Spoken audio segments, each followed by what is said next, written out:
I'll call to order this Select Board meeting for February 24th, 2025, and let everybody know that Chelmsford Telemedia is broadcasting live and also recording for later viewing. And I want to mention that if you happen to be watching this on YouTube, there are technical issues with it, so your broadcast is probably not coming across very well. Your other options to watch it are live.chelmsfordtv.org or Comcast Channel 6 or Verizon Channel 37. So if you join me in a Pledge of Allegiance.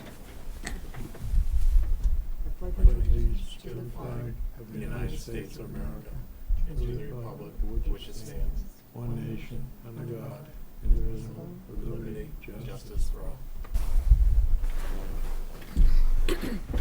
I also want to mention that Select Board member Pat Maloney is joining us via Zoom, and Select Board member Erin Drew is running late. She should be joining us shortly. So we will start with public service announcements. Okay. First up, we have dog licensing. You can license your dogs in person, online, or complete the application that can be found on the town clerk's webpage and return the application by mail.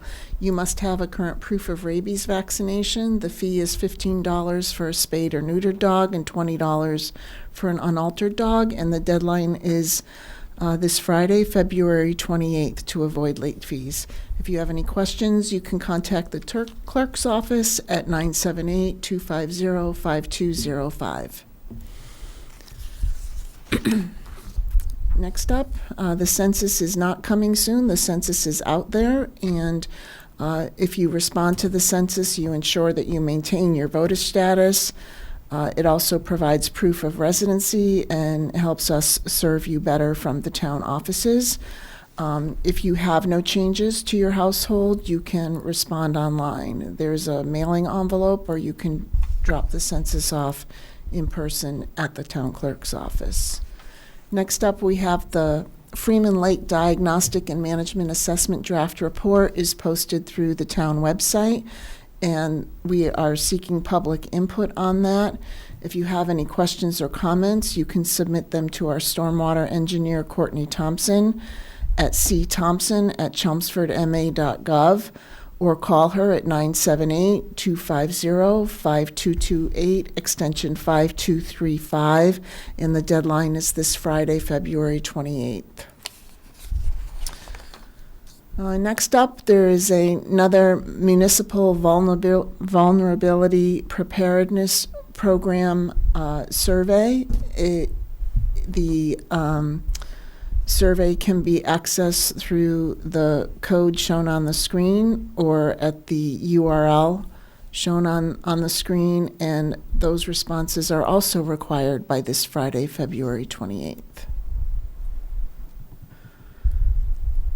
Next up, we have a public notice that the Chelmsford Select Board and School Committee will meet under the purview of the town moderator on March 24th, 2025 at 6 p.m. to appoint one representative and one alternate representative to the Neshoba Valley Technical High School Committee for a 3-year term ending March 31st, 2028. Applications are available on the town website at www.chelmsfordma.gov. They should be forwarded to the town manager's office at 50 Billerica Road by 7 o'clock on Tuesday, March 18th. Okay, thank you. Okay, now we're at the general public input part of our meeting. Is there anybody here that would like to address the board about any topic at this point? Is there anybody on Zoom, Paul? No. Okay, apparently no one, so we can go ahead with the committee vacancies. The following committees have vacancies. The CCA Town Hall Advisory Committee has 2 openings. The Clean Energy and Sustainability Committee has 1. There are 4 openings on the Commission on Disabilities, 2 on the Council on Aging Board, and the Conservation Commission has 1. The Cultural Council has 1 opening. The Historic District Commission has an opening for an alternate member.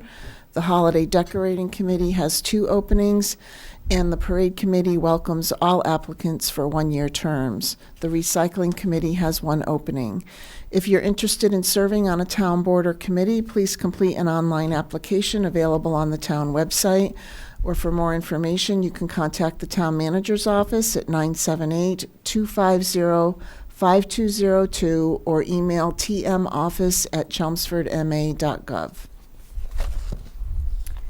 Okay, thank you. Next up on our agenda is a public hearing. So you are Mr. Husbands, is that correct? I wonder if you would mind waiting till our fifth member will be here. Sure. She should be here, what'd you say, 15 minutes? Yep, she's about 10 minutes. Yeah. Okay, we have a couple, I think we can do the one-day licenses.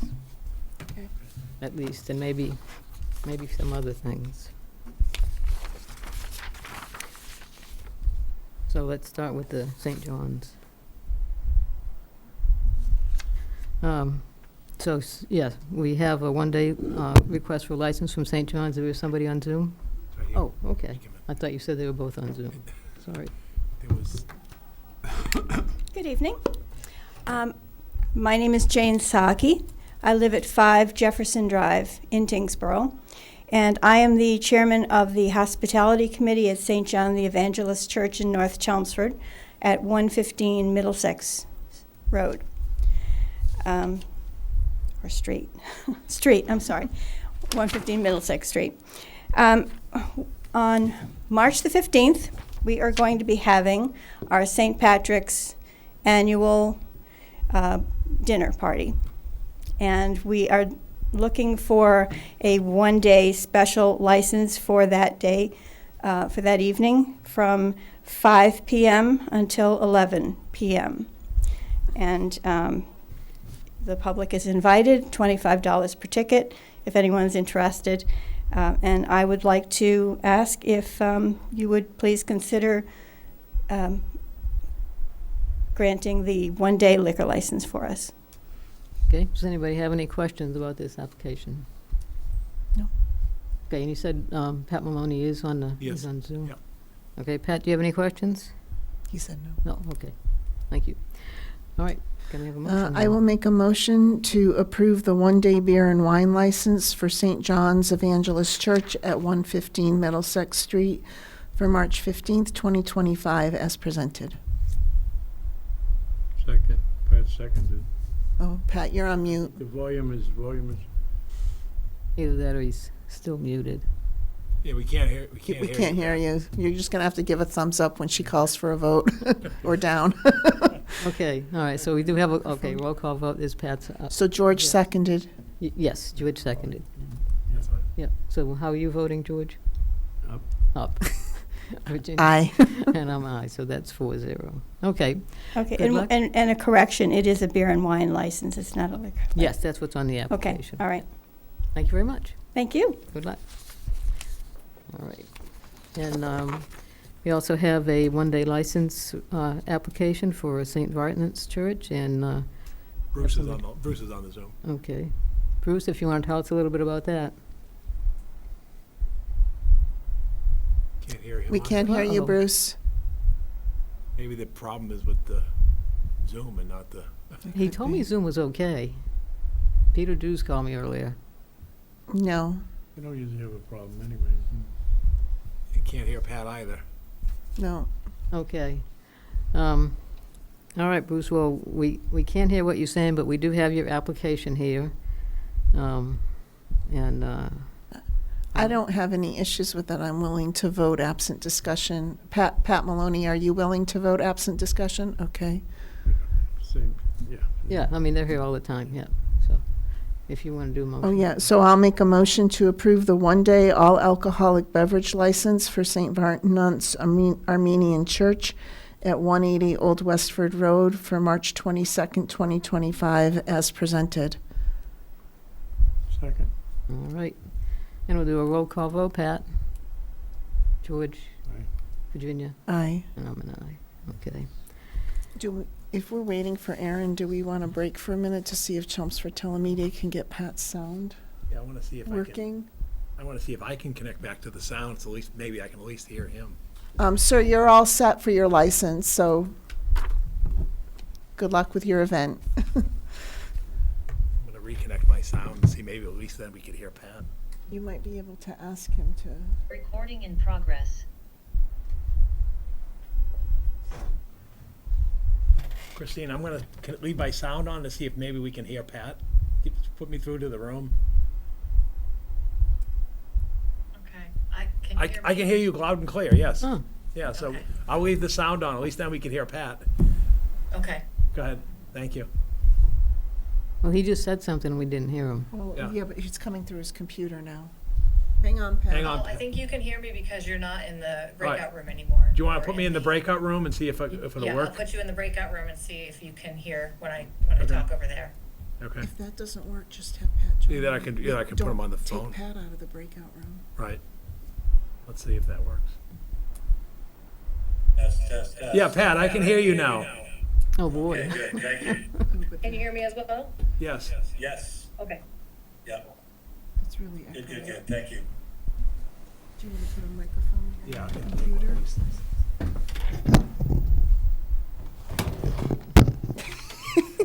All right.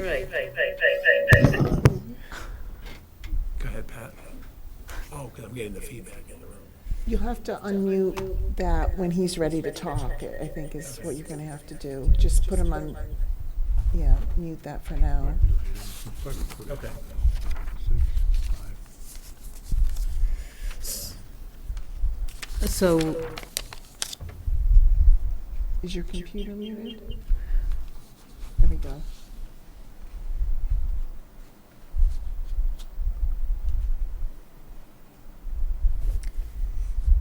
Muted. okay. No, we don't see Pat at all. Okay, Is he there? Yes. Okay, we can, okay, it'll be clunky, but we can do it. we can do it, that's right. All right, so why don't we start with DPW Director Christine Clancy's reports, and when Erin shows up, just so we don't have to keep Mr. Husbands here too long. I think first on the is the paving and sidewalk program. All right, so thank you for having me tonight. So annually, I do provide an update on the annual paving and sidewalk plan, also reviewing what was accomplished last year. So this is similar to the presentation that's been provided in the past years. So in town, we have 190 miles of accepted roadway, 220 miles total, but 190 are accepted. All of our roads are included in a pavement management database, and we use that to basically build our pavement management plan, whether it be rehabilitation or preventative maintenance. That database that information was collected a few years ago, and it's maintained by our engineering department. So really, that's basically a way that we use to monitor each roadway. We do also update it annually. Because sometimes roads can deteriorate at a quicker pace. And so we use this as we build our annual plan, and also looking at what we see at the next 3 to 5 years. And what it does is also it's able to spit out like an algorithm as what are the highest priority streets based on the condition of the street, how often it's used, and what type of road it is, whether it be a local road or a collector road. Next slide, please. And so each road has a rating, 0 being a gravel road without pavement, and the best road is the newly paved road at 100. So each roadway has that segment, and what we do is we do a compilation of the entire town. But we look at each road, and when it goes to a certain rating, that's when we look to see if any type of maintenance is needed, whether it be a preventative maintenance, or a routine maintenance of crack sealing. Then you can get into some more, getting into the structure of the pavement and then the structure of the subbase. So when we get to a ratings of roadways down to 6172, you start to get into that milling where you see that's where we mill the top 2 inches of the surface. And then when it drops below 60, that's where typically not only do we have to rehabilitate the pavement, but we have to rehabilitate the subbase below the pavement. That's what we call reclamation, where we go in and we mill up the top 8 inches and really redo the base, both the base, subbase, and the pavement. Next slide, please. So this is an overall of the PCI rating. Like I said, this is in our pavement management database. So going back 2 years ago, we had a roadway rating of 76.9. We've been very fortunate with the availability of free cash. So we've been able to put more money into our annual paving program. So if you look at this the past 2 years, because of all the paving that we've done, we've been able to increase our overall rating of the town roads. So last year was at 78.3, and then just this year we just updated this a couple weeks ago, and it's at 79.5. So it's great news. I would say in terms of other communities, I would think we're either at average or above average to some of the other neighboring towns. And in terms of so of the 190 miles, we have 67 miles that are in good condition, really do nothing. And then in terms of miles of roadway that we want to do work as mill and overlay or reclaim, about 35% of all of our streets do make up that amount of work that still needs to be done. So it's really a continuous effort. It's always going to be a road that has to be repaired. But as that rating increases, it obviously puts more roads into that category of we don't have to do anything, or minor maintenance, whether it be crack sealing or micro sealing. So last year we paved just short of 10 miles, spent 3.3 million of town funds. That was made up of Chapter 90, so we receive about $1.5 million from the state through Chapter 90. We also receive capital. Recently it's been $425,000 annually as part of that allotment from capital voted at town meeting in April. And then the remaining makeup of that has been free cash. And we've been, like I said, been very fortunate to be able to put this money into the program, because it shows that by spending this money, we're able to slightly increase the the rating of our overall rating of our roads. And here's just some examples of last year. Dunstable Road, this was an aerial. Thank you to our fire department for taking this photo of the roadway being milled. And then Drum Hill, just after it was paved and before the markings went down, that was also a mill project. When I say mill, it's just the top 2 inches of pavement. So we did not do any rehabilitation to the subbase. That was in good condition. So looking at this year, this is where people ask, what's the paving list? This is the paving list. We did present this in the town manager's newsletter. I've updated it for tonight's meeting to also show the streets that receive micro sealing. So we just started a program beyond crack sealing. Crack sealing is when you're just repairing cracks, but micro sealing is really, think of it as if you're doing a driveway seal in your driveway, the whole roadway is sealed. It's supposed to extend the life of the roadways at least 5 years, maybe even up to 10 years. So we started a pilot 2 years ago. We think it's been very successful. So we're looking to continue that annually. About $50,000 to $100,000 to continue paving, or when I say paving, sealing some of those roadways. So those candidates are listed here. Are the micro sealing candidates in the 86 to 92 the same range as the crack sealing? Yeah, so they typically are in the 80s, I would say. We look for candidates before, so that what we want to do is we want to catch something before it goes to that lower, because as you go to a lower PCI and a larger need of repair, that comes with a much larger value. So what we want to do is we want to catch the roads that are in the 80s, essentially, is what we look for. You could potentially have something that is in the 70s that we go out and we say, is this something we think we could apply micro sealing? But a lot of the roadways are in the 80s. Some might be in the high 70s. But as far as so do nothing is the 93 to 100. When that drops to 92, it still has years of life as in that category.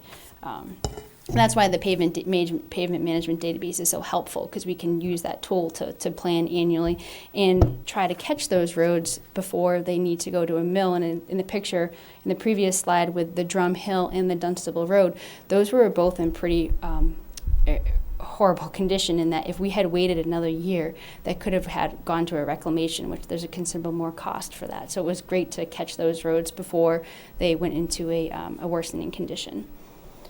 All these roadways, 8.7 miles, estimated $3.1 million. We're just about to go out to bid right now, have that contractor come on board, and they'll be starting this spring. We have the contract go up until the fall.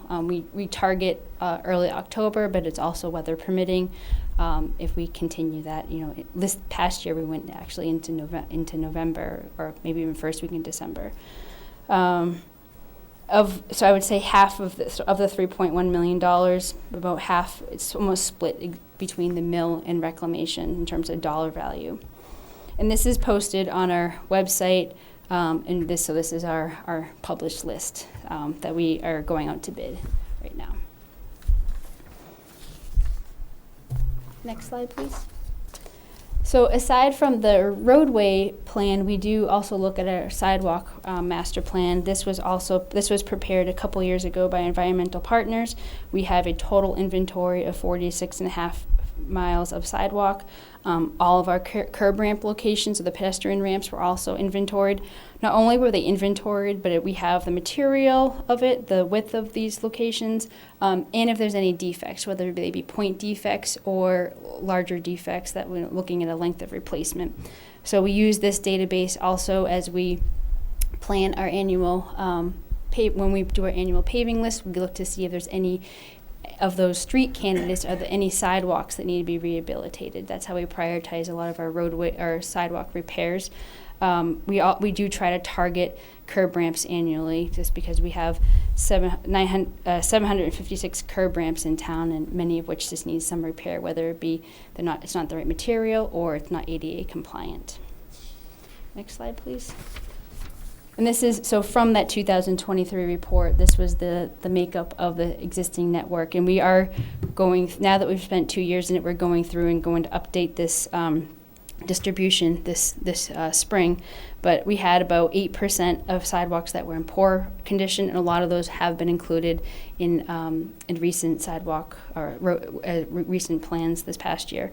Then you have the fair, and then all the way up to excellent condition. 46.5 total miles, and then separate from the miles of sidewalk are the curb ramps. And so we do, just in terms of a backlog, we have $22 million in backlog of sidewalk work for existing sidewalks. Should we just stop? Or, sorry.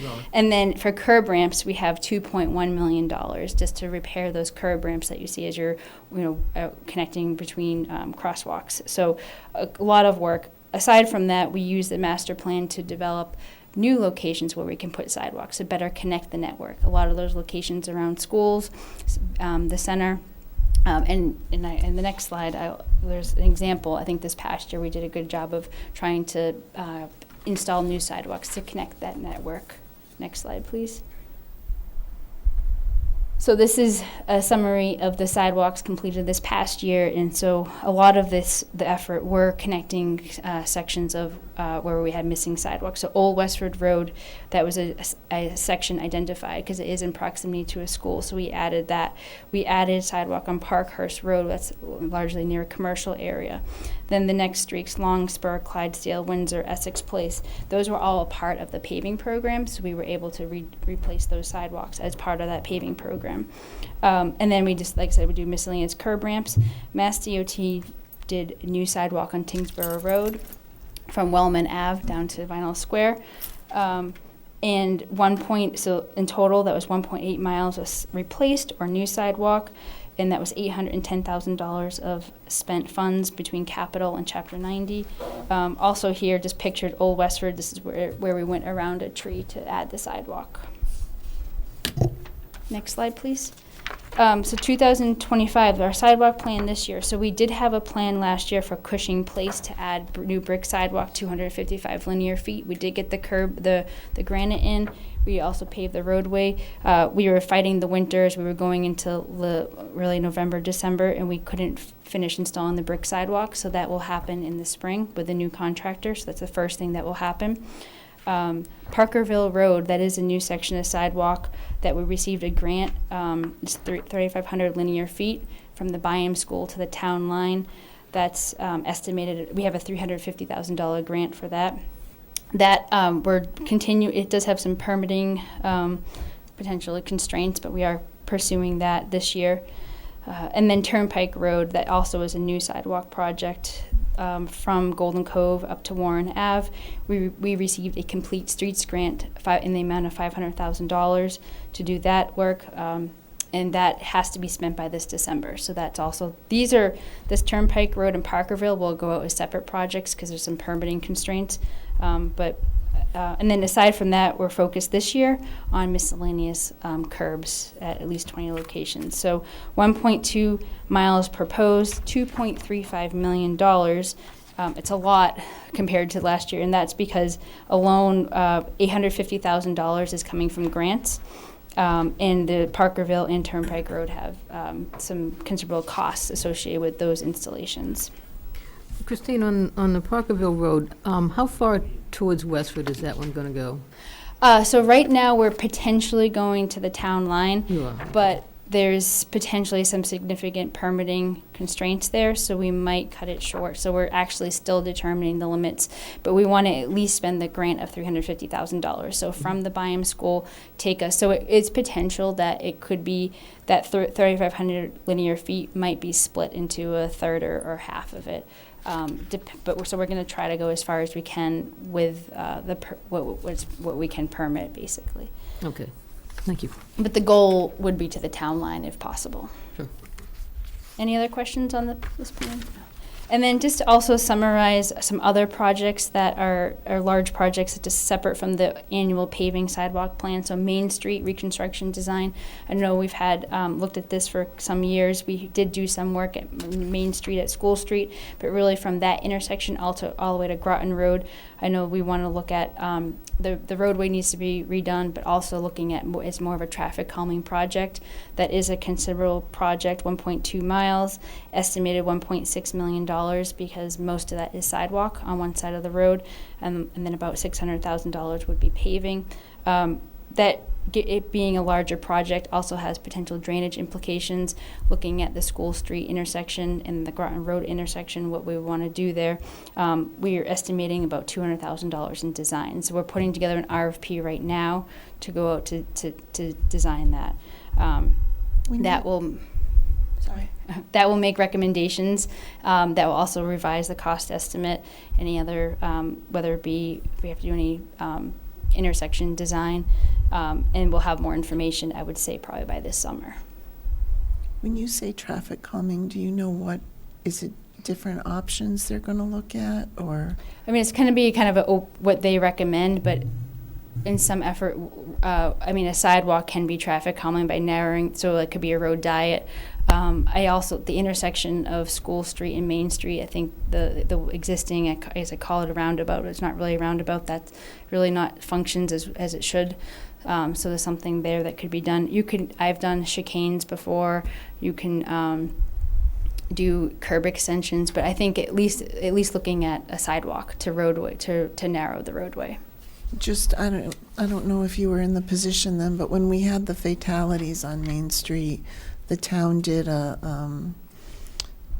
kind of a prototype Sure. medians with Yep. barrels and stuff in the middle of the road, and one of the huge issues with that was it narrowed the path for the cars so much that the pedestrians and bicyclists felt that they were they had safety concerns because the road wasn't wide enough, but I'm sure they'll look at all those different trade spaces. And the other thing that had come up was like a rotary at Main and Groton, and that erupted in a lot of negative feedback Sure. as yeah. well, because people were concerned that it wouldn't be a calming measure, that it would encourage traffic to rip through that intersection at a faster clip rather than stopping. So Yeah. I'll just offer that. Sure. No, so I did receive some feedback from that process, and I think, so the idea is traffic calming, but also accommodate pedestrians and Yeah. bicyclists, so looking holistically. And, I think Mass DOT is definitely looking at roundabouts. Roundabouts are safer because you can only go through them at a certain speed, so they are used, so I know Groton Road's potential, but that's why we want to go through this whole process just to Yep. see what our best options are, or what our options are. So right now putting an RFP design, and my guess is with it being 1.6 million, it might have to be split too. So also this scope would also recommend phasing potentially depending on our cost constraints. Another project is the Chelmsford Street 110 design. So it started as one larger project from the center all the way to Golden Cove. Mass DOT is advancing their portion they're including Alpine Lane to Golden Cove Road. They're still working on the 25%. They are looking at roundabouts in some of those areas. I still haven't seen the final design or final 25% design, but that's being advanced right now. The section between Alpine Lane and the center, that was potentially a Mass DOT project, but we had to continue with the funding. We've paused just because if we continue with them as a Mass DOT project, we will have to do that 10-foot multi-use path. And I know it was questioned, well, do we need a multi-use path if you have the Bruce Freeman Trail right there? Mass DOT often doesn't give exemptions, so we're just pausing right now to see. Well, we also have a drainage concern near Wilson, so we're pausing to look at the drainage to see if there's any drainage improvements that we'd have to do, considering potentially a watershed study, and then also putting together maybe an alternative is if we just look at more of just enhancing the sidewalks and not putting in a multi-use path. What would that be? It would be a town project. But we're just looking at those options before we advance the 25% design with Mass DOT. Christine, what are the numerical ratings for Main Street and Chelmsford Street?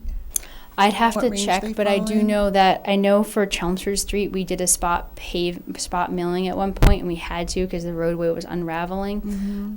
So my guess is it would be somewhere in the 60s. And so it's getting close. So that's the thing too is we might have to do some sections. And there was a piece though that we did do an overlay a year and a half ago, I want to say. Is Main Street in that range too? Main Street was probably Better. closer to 6. I have to check. Okay, I didn't just bring it. curious. Yeah, but a lot of these that we're looking at are all probably below 70. Thank you. And then Vinyl Square reconstruction. This has been going on for some time. We're wrapping up the 25% design. So then Mass DOT will work towards the 100% design. It's on the tip for 2028. We still, we're doing a little more investigations right now with Mass DOT just to revise the cost estimate. If there's utility relocations required, that would have a substantial cost increase. So that's right now also being developed before we finalize the 25%. And then Route 3A, Richardson Road to Technology Drive. We're advancing pre-25% design right now, survey work, and looking at some concepts and overall cost estimating before we move forward with a 25% design, and that would eventually end up on the tip. It doesn't have a placement yet, but so maybe 2029, 2030, but get it in the queue for that project. Any questions? Anybody have questions for Christine? Aaron? Virginia? Had any questions? No? No. Okay, thank you very much, and we will pause your reports right now. Yes, sure. Sounds great. Thank you. And go back to our public hearing for the Smoke Shop Barbecue. So, Mr. Husband, if you want to come up and tell us a little bit about what you're going to be doing here. Okay, my name's Andy Husbands. I'm my official title is Pitmaster and owner of the Smoke Shop Barbecue. We're an American barbecue restaurant that serves. We're a food-first organization that is family-focused. So we're not a roadhouse by any means. Think of us more of like the 99, but with really good barbecue, award-winning barbecue. And we were asking for all beverage for the 18 Boston Road, the old Andiamo space. Okay. Anybody have any questions for the applicant at this time? My questions are all related to the different occupancy and seating numbers. I just would, I had that if we question, could step too. through that and the staff comments, and because the application says 220 occupancy, 155 seating, and then if you go through the department comments, there seem to be some Well, questions. and on one application, it says 197 for seating. Oh, I missed that. So we I originally guess maybe we you could help. Oh, yeah, I can tell you. Pat's trying to say something, Paul. Maybe we should just get Pat's comment. Well, was the seat discrepancy. Okay. So we were given the as is from Andiamo. And so we simply just took those and put them in the application because we assumed that those were the ones that they got approved by, and that was not the case. So then we went back to the original the permit, and we changed it to 155 seating with an occupancy of 220. Each town does it different, so I'm not exactly sure how your town does it, but usually the occupancy is going to include staff and standing and patio and things like that. Okay, so the one where it says 197, that's not, No, I think there was an amended one. oh, okay. If there is, I didn't get it. I have a I could send you a copy of it. I have it on my phone. If we have it, if somebody has it here, we can get it. But we did send an amended one with 155 and 220. Okay. My question has to do with the closing time. I thought several years ago, and Paul, maybe you can refresh my memory, that we decided not to do anything past 1 a.m. That's correct. Okay. So. And we asked for 2 a.m., is that what it says? That's what it says on. 1 a.m. is fine. Okay. If we were open to 11 a.m., 1 a.m., that would be surprising to me. I mean, just so you know, if you have a special occasion and you want to extend for Sure. a day or something, we are amenable to that generally, but. I appreciate it. You know, other places that close at, 11 or 12 or 1, they're all going to be at your place if you're open till 2. I'd rather they have their last drink somewhere else. There you go, okay. All right, and Pat, you had all your questions answered? So the remaining comments from the departments related to seating, that'll all get ironed out before the license goes through? Okay. So does that mean there's questions on it that I need to answer? No, they'll Okay. correct it. Well, the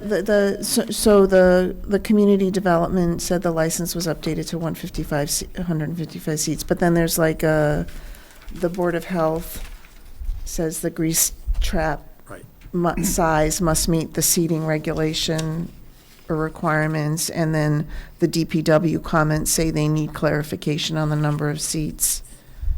Have the So I didn't know, have I'm the- assuming that all got closed? Okay, so, thank you.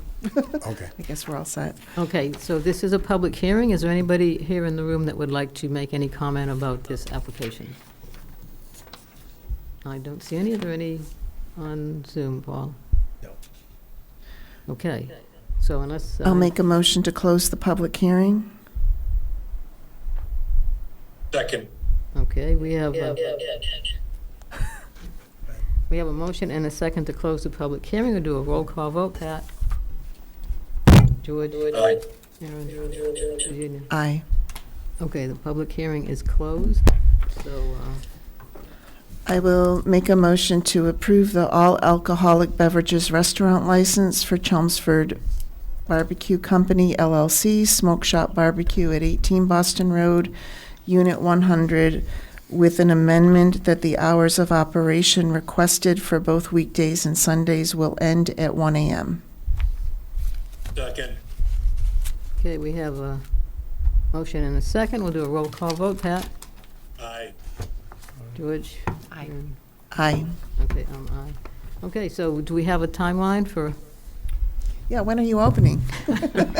Well, we just opened in Methuen a month ago, Wow. and we're going to open in Woburn in about 3 weeks. wow, So maybe it's awful. It just wasn't supposed to be like this. This is how life works. Probably about 2 months after that, I think. Great. Yeah, it's a lot. You'll see me there. I'll be there every night. So, and then if I could just say, if this is public and people want to reach out to us at our website, thesmokeshopbarbecue.com, we need people to test on. And it's a great opportunity. So if they email us, we'll, looking for volunteers. yeah, volunteers. Yeah, it's fun. It's just like it's sort of like a soft opening, but we need people to test our systems. Not to test us, but test our systems. All right. Thank you. Thank you very much. All right, we'll get back to Christine Clancy to talk about the ARPA update.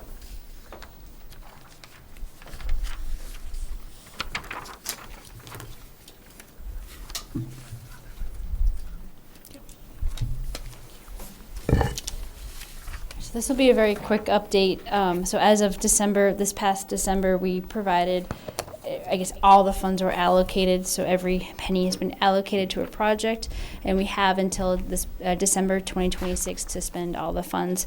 So the spreadsheet that we provided monthly, we're just continuing to update it. And if you remember, the rows that are in blue are projects that are completely closed out, complete. And now we really just have projects that are in green because everything's been procured, and we're just tracking the progress and making sure that we're spending every penny by December 2026. So not too much to report in that, because now we're just tracking amount spent, and we have almost just shy of 2 years. We are, I think now we're at 79.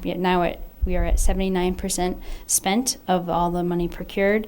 And I think we'll start to see a lot of these projects close out over the next few months, particularly some of the ones like the drainage projects. We still are holding some open because we just have to submit. They've been completed, but we still have to do some closeout or final pavement. And then also a lot of the projects we allocated towards the end, like food pantry is one that's underway, so it should happen this spring. So a lot of the amount spent will occur this spring and summer. Some things can linger up until 2026, but our goal is to close this out as quick as possible. Are there any questions about this spreadsheet? Any questions? Okay, I see all negatives. Thank you very much. Thank you. And one more that we don't want to hear about. Yeah, one more update. So we have been monitoring the snow and ice budget, particularly after the last storm. This last storm we had, it was a really difficult storm. We had staff in on Saturday, and then that storm continued post accumulation. We had some freezing rain, and we applied a lot of salt to the roadways. And so, I thank you so much to my staff. They did a great job on that last storm. They left their families and they were there pretty much all weekend, and it was a long weekend. But we monitor the budget, and so annually we have at just 1.15 million allocated. It's been the same for the past few years. It has been fine. We usually actually have a little money to turn back because we've had more mild winters. This winter we haven't had some significant storms, but we've had a lot of rain events or icing events that require a lot of salt application. I provided a summary of all the storms. So we had 12 storms this year. Again, a lot of them are 2 inches, 1 inch, 3.5 inches. We still have to salt the roads. Of all these 12 storms, 5 of them we did apply brine ahead of time. And so with all those, the hours spent on that, and also the salt. Our budget is getting low, and I think you'll see this regionally. We've been hearing from other communities that they're either over budget or they're approaching over budget. So we're not over budget yet, but this is the warning that if we have more, I like to say winter's over, but we still have March, and who knows what's happening in March. So we're just monitoring it very closely. Where we are right now is we have basically $181,000 available. But that's probably just enough to fill our salt shed, because we do at the end of the season like to fill our shed for the next season. And maybe also just a little bit of if we have a small storm, we might be able to get by. But if we're plowing anytime in March, we'll be tracking over budget, which happens. We can't predict the winter, but I just wanted to let the select board know. Any questions? Any questions about snow and ice? And salt has gone up too in the past few years, so that's something that, obviously the brining helps when we can apply it, but the application, I would say this last storm probably cost us $100,000, and half of that was probably salt. Okay. All right. Thank you very much. Thank you. All right. Next is the warrant for the Springtown meeting. Paul, if you want to talk about that. Yeah, members of the board, I have for you the final form of the warrant that's been reviewed by town council since your last meeting. And once you sign it, it'll be handed off to the clerk's office tomorrow for posting in time, a manner for the town election and town meeting sessions. There's nothing to change in the warrants from what I previously presented to you at your last meeting, other than the withdrawal of the one article regarding Lockheed Martin, which came as a result of the conversation with the planning board where they've agreed to take that up. Okay. Anybody else have any questions about the warrant? No. And we'll be doing recommendations after the election sometime in early April. Okay, so can we have a motion to sign that? Whoever wants to. Do you want me to do it? I will make a motion to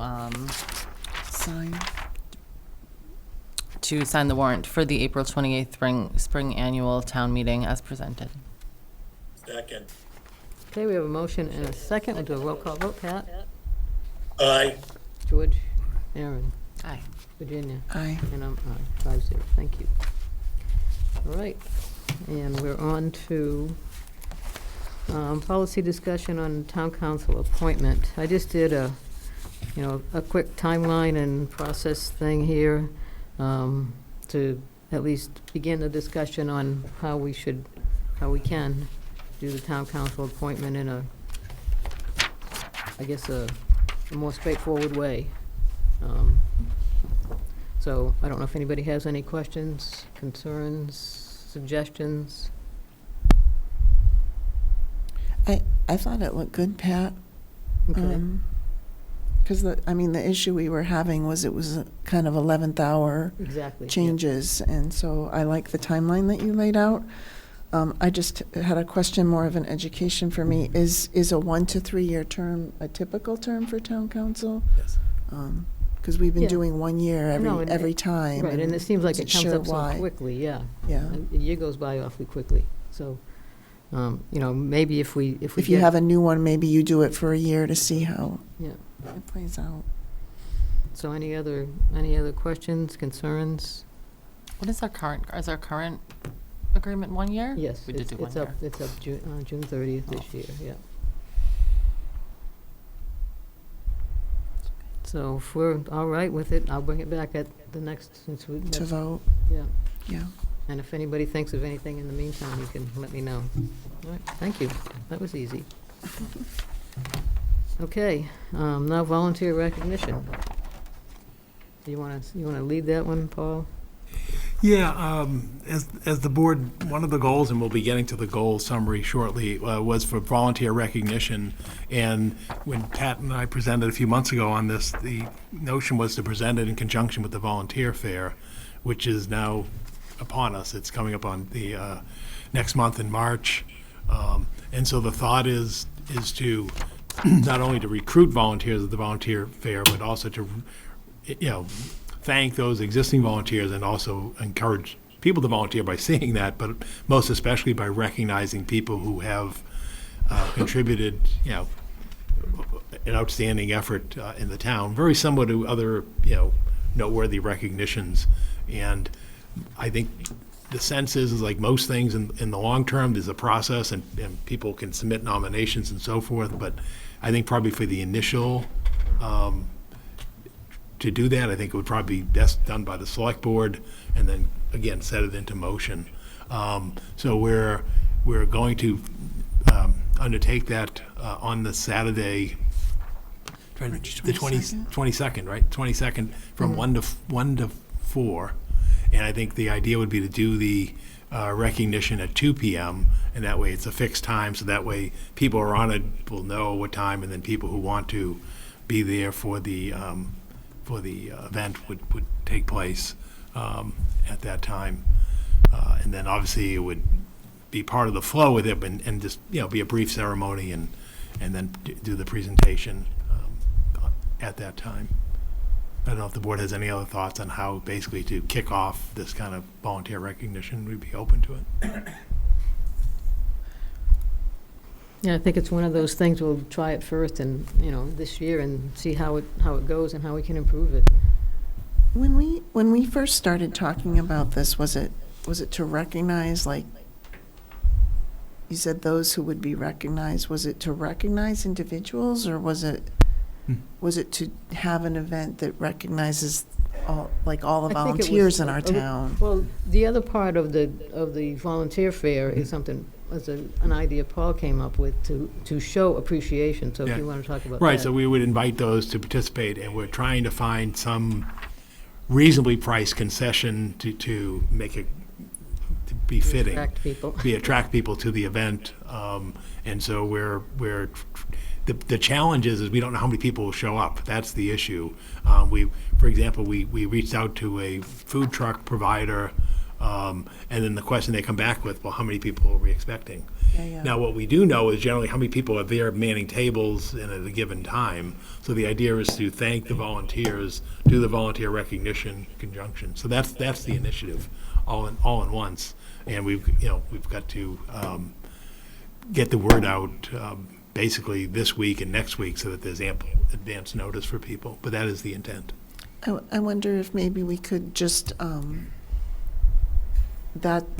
think that's a really good idea. I wonder if maybe even just like something on the town website for a week or two, saying thank you to our volunteers, or Yeah, and I, some kind of something that's out there for everybody. Like a banner across the, Yeah, Like or even like you know, something on the, you mean, you're talking like the on the signs? website. Yeah, Oh, yeah. yeah.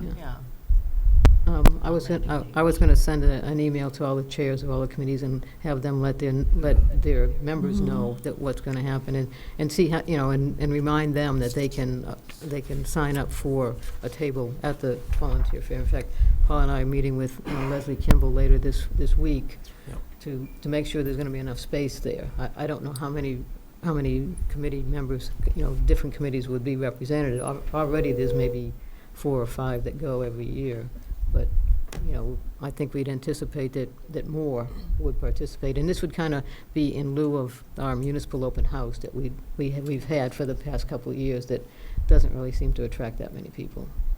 So, You could also, I'm just kicking this around, but you have those granite posts at Vinyl Square and at the Common that they use to say vote Tuesday. I mean, you could put a banner up that just says like, thank you volunteers, or something like that. yeah, I mean, that wouldn't be a bad idea, for sure. Yeah. Okay. Sounds Okay. good. Any other thoughts or questions on that? Apparently not. Okay, we'll move on to town manager reports. Okay. Just a few items this evening. The first one is, believe it or not, it's time for the quarterly goals checklist. This is sort of the penultimate one. The next one we would do would be in May, and that would sort of, close the year and then be the kickoff for the goals for the upcoming year. And I'll go through them real succinctly. First one, again, we won't spend a lot of time, but first one was the goal with the select board and the manager was to have early notification of financial issues. As we talked about the last review 3 months ago, that clearly has happened regarding the extraordinary increases in the health insurance, Middlesex retirement assessment, and utility costs. And we even noticed that even back at the fall town meeting when we were doing the 5-year financial forecast. And then I provided, in advance of the tri-board meeting, a summary of those financial issues. The other item related to the financial management was the fee structure evaluation. You may recall we presented a status report at your November 18th meeting, and then there are articles on the upcoming warrant that you signed this evening to adjust the fees and license for dog licenses and kennels and for the CO of weights and measures services. And so the goal is that these standalone items would sort of cover their cost. On grant opportunities, again, we note them when they come in, but just sort of a big summary of that is the big one obviously was the accelerated repair program for the 50% plus reimbursement for the South Road School roof.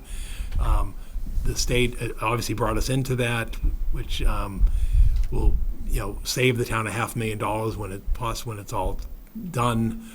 We've contracted with the owner's project manager and the designer that's provided to us by the state under the program with their contract documents.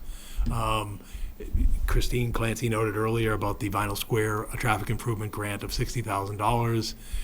once the weather conditions arrive in the spring, they'll be planting over $31,000 of trees at the dog park as part of the Cooling Corridors Grant Award. We also, again, received the municipal road safety grants, and they just replaced the LEDs in the police cruisers with the $14,000 grant award. And then the one that will be kicking off under the Mass Save program is the full-time clean energy and sustainability coordinator to advocate as an energy advocate for the towns of Barica and Chelmsford. So that funding is there under the controversial Mass Save program that, as we know, is causing some shock on utility bills, but that's what those programs fund. On the legislative funding opportunities, really hasn't been an opportunity yet. As of this time, the legislature has not done its committee assignments. They're a little behind because normally they'll do their hearings in March for the April release of the House budget. So I expect when we're in here, probably a month from now, we'll have to talk about earmarks for the House budget. Because again, they'll be picking up that debate the beginning of April, but they're behind schedule. In fact, they're supposed to do rules later this week in the House and Senate. On the marijuana question about reconsidering marijuana, again, the board had this discussion, and you've got the ballot question on the advisory ballot question, non-binding, on the warrant that you signed this evening, and then collective bargaining. We've been in negotiation with the labor unions, particularly the police unions, and it's possible that one or two of those may be completed in a timely manner for consideration at Springtown meeting. It's obviously very clear to them that no last-minute deals will come in. So basically, the message is it really needs to be done by the end of March in order to have ample time by the board and the finance committee to consider action at the end of April. ARPA funding, again, you just received that work this evening in terms of Christine Clancy's ongoing periodic reports. Obviously, all the funds were committed in accordance with the deadline of December 31st last year. On the process improvements, the SCAP analysis is moving. There was a conference call last week with the Health Department, DPW, Community Development Director, working with the consultant to manage the coordination amongst the town departments on the process, so that once that gets launched, then we'll provide quarterly updates. Sewer, stormwater drainage, again, the inflow reductions, that program is ongoing with the manhole replacement. The reserve program is working. In terms of the manholes providing capacity, and then those such as projects that come in then can purchase that capacity.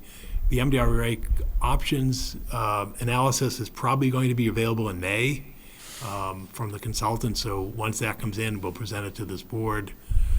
Regional cooperation, again, not much there in terms of sewer and stormwater for additional sewer capacity. The DPW did do the smoke testing infiltration program, and we are continuing our infrastructure. Last fall, town meeting, we did the $125,000 for the force main on Progress Avenue, and Kensington Road pump station work is ongoing. On infrastructure, roads and sidewalks, again, you heard the report this evening about the 10 miles of roadway resurfacing and 1.8 miles that were done this past season, and obviously the aggressive schedule for this upcoming season. On utilities, the underground utility project is finally advancing with the assistance of town council and wrangling Verizon to the table, and we seem to have settled on a funding source through the Community Preservation Fund to advance the Verizon portion of the project. That project has been supported by the Community Preservation Committee, and once we have the town meeting approval of the funds, we have coordinated the National Grid. They have funding to do their phase, and so that would all come together again in May once town meeting advances the funding request. On the focus areas, 54 Richardson Road, Weston and Sampson has been out there doing the ongoing monitoring. They're doing additional testing this week, and there'll be a report coming in the next several weeks in terms of the ongoing results and upgrades to the package treatment system that's out there. Obviously, the news is very positive. The challenge has been that the state lowered the standards because had they had the original standards, we would have met those standards. Now the standards are harder to attain, but it appears they will be attained with the system that's out there. Warren Pole conservation restriction, as the board recalls, you approved the draft agreement that was approved by the Conservation Commission and by the Land Trust. That's now been sent off to the state, but it will be a little bit of a while before we have the state's review of that document. Traffic issues, Traffic Safety Advisory Committee meets monthly and reports as necessary. Obviously, with the winter months, it's much more limited in terms of the thresholds. And then the Central Square project, as we know, we opted not to pursue that parcel in the Central Square because of the liability concerns. I mentioned about the tree planting, and then the regionalized services. NIMCOG continues to advance efforts. There's an effort today that will be coming in the weeks ahead and may have been discussed at NIMCOG to have almost like a regional affordable housing committee that would help cities and towns in the NIMCOG area monitor their lists and also conduct the lotteries and basically a lot of the services that are currently provided to us by the Housing Authority. It basically would take that model and provide it region-wide to the NIMCOG region. They have a grant for the first year's cost of the program, and then that would identify the out-year costs. That has worked. Obviously, the Seal of Weights and Measure one did not stay together. NIMCOG wasn't able to provide that, but we have the agreement out there to Westford and Tewksbury for a shared person to do the three towns of Chelmsford, Tewksbury, and Westford. And I'm just awaiting the response back from the two communities, which basically is an intermunicipal agreement. On the strategic plan, the good news is it's on schedule. The committee is meeting this Wednesday evening, 2 nights from now. The plan will be going out next week for a 2-week for public comment on the draft strategic plan. Once that public comment comes in by mid-March, the consultant will revise the plan, present it back to the committee, and then work on the implementation, and again with the adoption by mid-May of the entire plan. So that remains on schedule. And again, I'll send it to you, as well as the committee, basically in a matter of days. We're just waiting for the consultant to take back some feedback that came from department heads on the draft.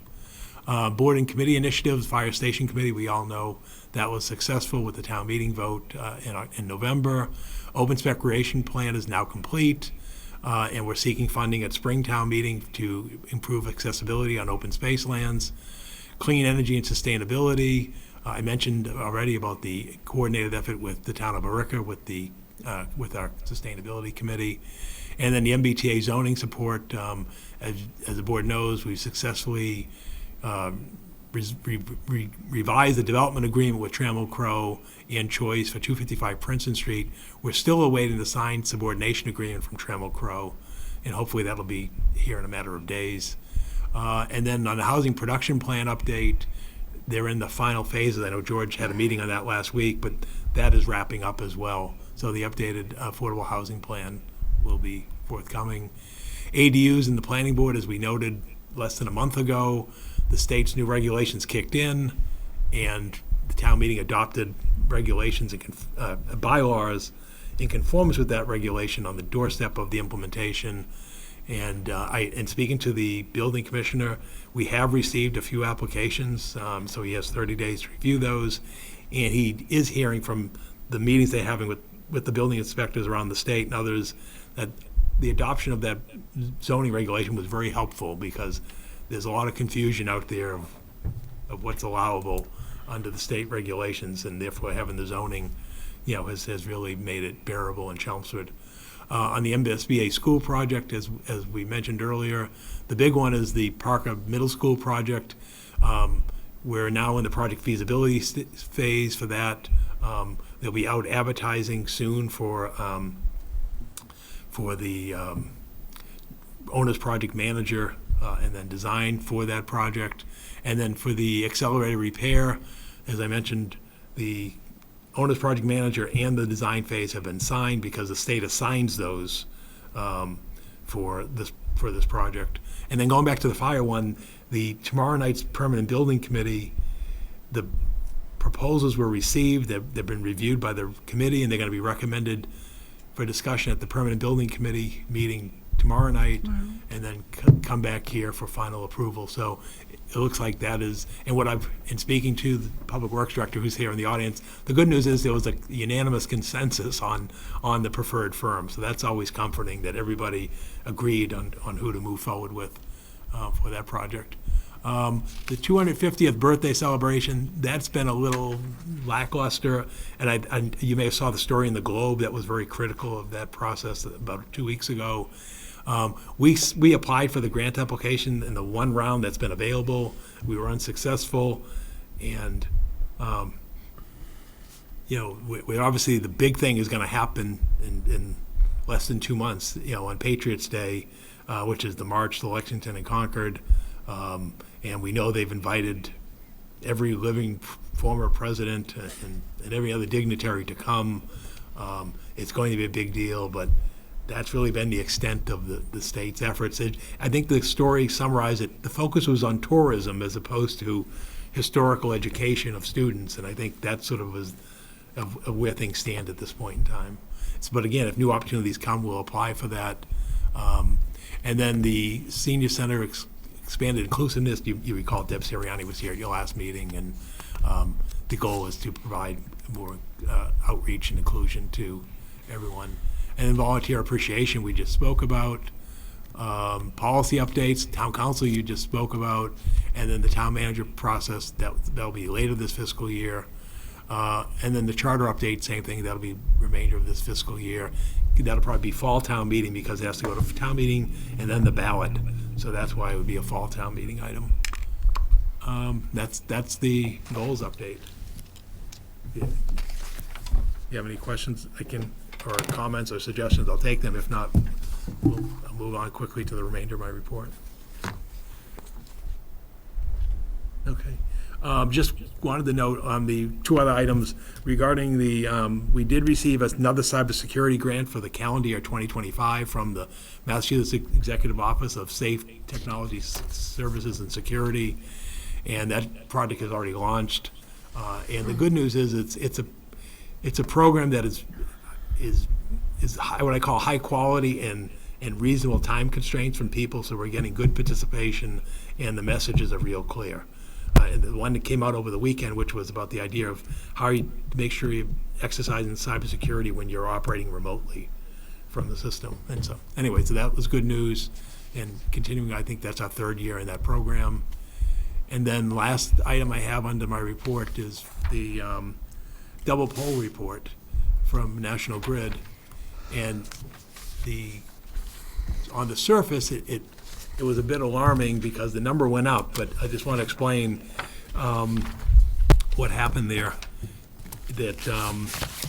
I'll just read you the memo from National Grid. The total number of open tickets increased to 52 over the 29 from the previous month. However, the majority of those tickets were to capture the double poles from a project constructed at the end of January on Pleasant Street, Joy Street, and Stevens Street, which is over off of Smith Street. If you just to put that area, they had a major project over there, so that's why you see this bump in 1 month. But what we've seen with those projects is they generally tend to move in and move out of the system real quickly. So again, we were very excited that we had got them down to 29 last month.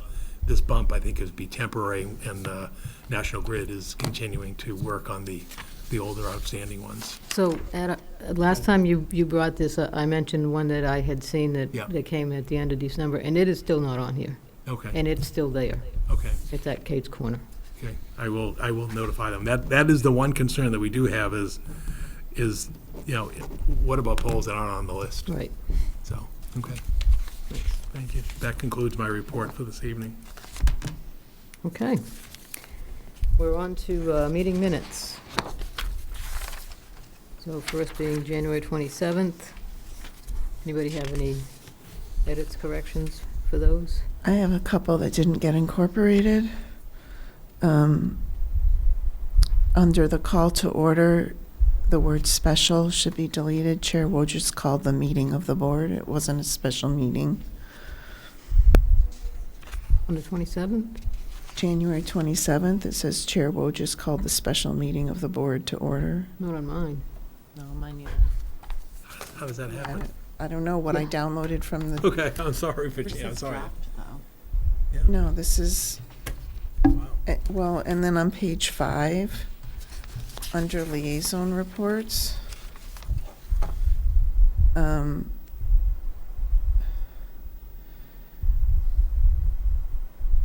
I had asked for the Eagle Scout to say building a new area for the high school shot put course, and then on the second bullet under my liaison reports, the second line says the current building committee will issue an RFP, and I'd asked for that to be changed to the permanent building And committee. it is. It is? Yeah. Then I don't, then I have a feeling what got posted, they might want to check what got posted with the agenda, because this is where I got it from. Yeah. Okay. all right, That's well, fine, if they're in there, that's fine. Mm. All right, well. Then I have no amendments, Okay, all right, but I okay. downloaded this from the town website. Yeah. Okay, we'll look into that tomorrow. Okay. see Why that happened, sorry. Mm. All right, so you're okay if we, Yeah, if those changes are in there, I'm Mhm. fine. okay. Did they just print out the newest version for Well, us, I'm but they wondering haven't if put Shouldn't it be, because on the how it site gets yet? produced is in the packet. Yeah, I would think it'd be the same. Yeah, but it's- so but we'll look into I it took tomorrow. it from the individual link on the town website. Okay, Hmm. okay. Okay. So if we can have a motion? I'll make a motion to approve the select board meeting minutes of January 27th, 2025, February 3rd, 2025, and, Well, why don't we do one at a time?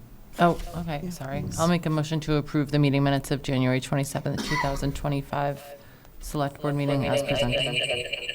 Second. Okay, we have a motion and a second. We'll do a roll call vote. Pat?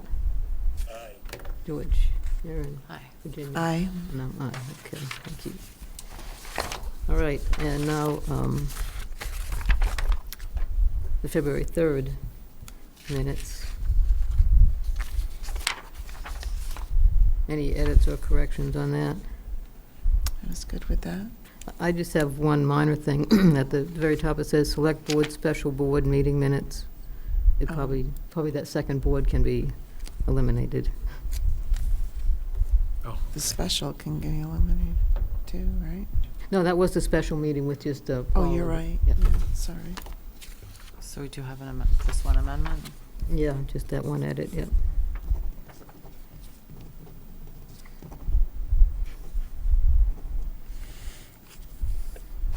Is there a motion? I'll make a motion to approve the select board meeting minutes of February 3rd, 2025 as amended.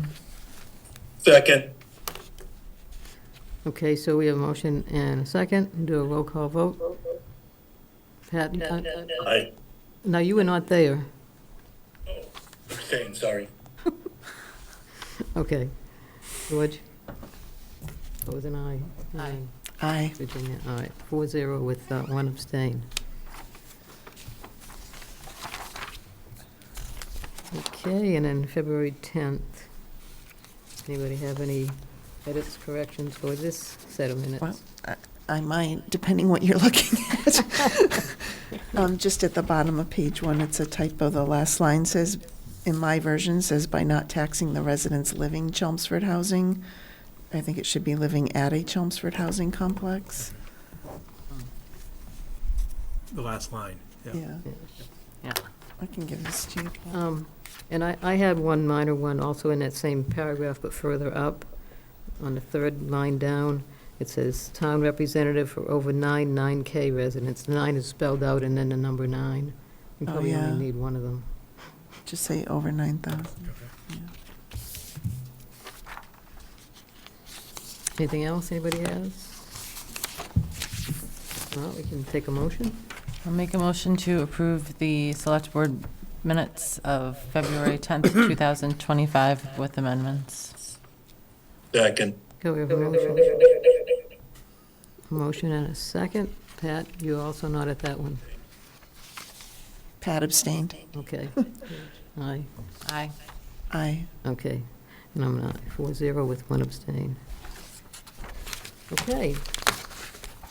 That takes care of that. All right, so now on to Select Board Member Liaison Reports and Referrals. Pat, do you have anything? I'm not going to bother you with the communication issue, so. Actually, you're loud and clear right now, Pat. Yeah, right. When you speak.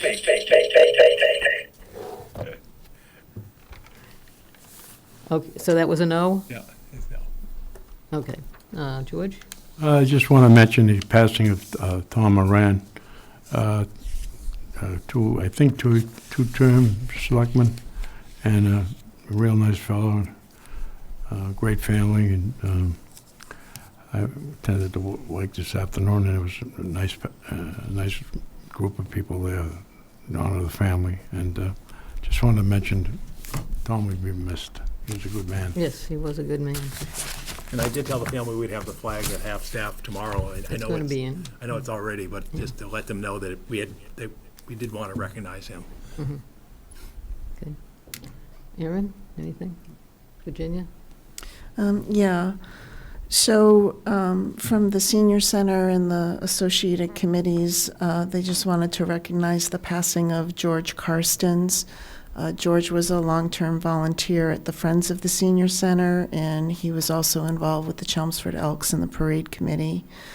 And then the fire department in this last week has had their departmental flag at half-mast to honor the passing of Alan Mello, who retired as a captain in the fire department in 1978. And prior to that, he had positions in the town with the cemetery department and the DPW. The planning board is reviewing their town meeting zoning articles. They have their public hearing this Wednesday. The finance committee opened their budget hearing on the 13th of February, and they will be continuing that February 27th, March 13th, March 20th.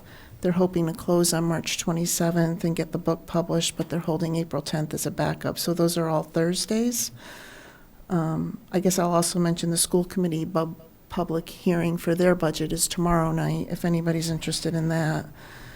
And then I just wanted to recognize there's a new kava that opened in Drum Hill, and I volunteer once a month to serve dinner at the Lowell Transitional Living Center. And when I was there last week, kava at least twice this month, they were training their cooks prior to opening, and they donated over 100 meals 2 times to the shelter for dinner for their clients. So I just wanted to recognize that. I thought that was a really nice thing for the local business to do. Okay, good. I just have a few things. We have 3 new police officers. Paul and I attended their graduation, the police academy graduation, and they're swearing in a few days later. They are Carly Rose, Ricardo Garcia, and Andrew Finnerty. So they are in training right now, so you'll be seeing them out patrolling very shortly. Also, last week we had a ribbon cutting for My Hair Company in Vinyl Square. A new hair salon opening up there. It's really nice, right next to Rosie's, so stop in there. And I want to mention about Tom Moran also. I also went to the wake this afternoon, and it was interesting. One of the daughters said that that Tom most enjoyed being on the sewer commission. Not the select. That's right. That's what this daughter told me, so whatever. So that's all I have. If we don't have anything else, we'll take a motion. I'll make a motion to adjourn. Second. Okay, we have a motion and a second, or a roll call vote. Pat? George? Aaron? Aye. Virginia? Aye. Aye. Okay, thank you very much.